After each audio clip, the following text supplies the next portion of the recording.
Iran says it's dissatisfied with the slow pace of progress of the talks of the country's nuclear energy program in Vienna. Iranian Deputy Foreign Minister Abbas Araghchi also referred to the new U.S. sanctions imposed on a number of Iranian companies and individuals, saying the measures prompted the Iranian expert team to return home for more consultation.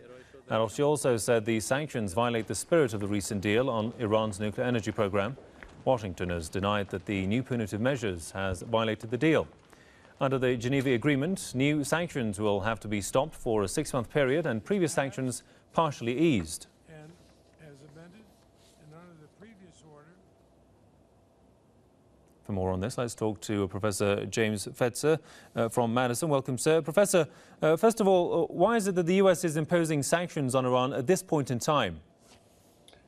Well, it's completely inappropriate, and I agree that this is a bad situation, but I must tell you there's a titanic struggle going on in Washington where all of the Zionist forces are moving desperately to try to defeat these negotiations over Iran's nuclear program, where it appears to me that Barack Obama, John Kerry, and other key players in the administration want them to succeed.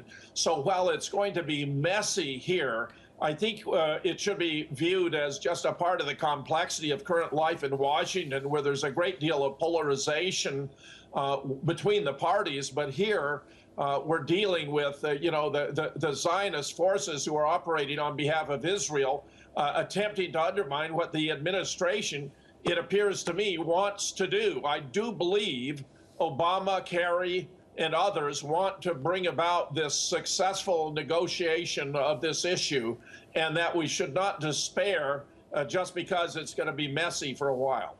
And what do you think the consequences will be if new sanctions are imposed on Iran?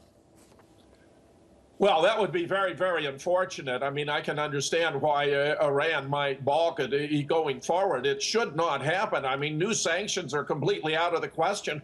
There was never any justification for the old sanctions. I mean, Iran is not developing a nuclear weapons program. The U.S. intel agencies agreed on that in 2007. They reaffirmed the conclusion in 2011.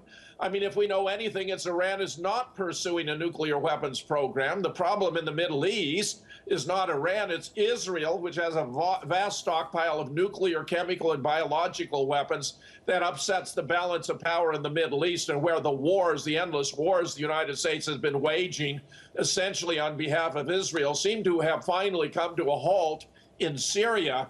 And let us most certainly hope that nothing happens to develop any matter and more severely in relation to Iran. I'm still cautiously optimistic that this is going to work out.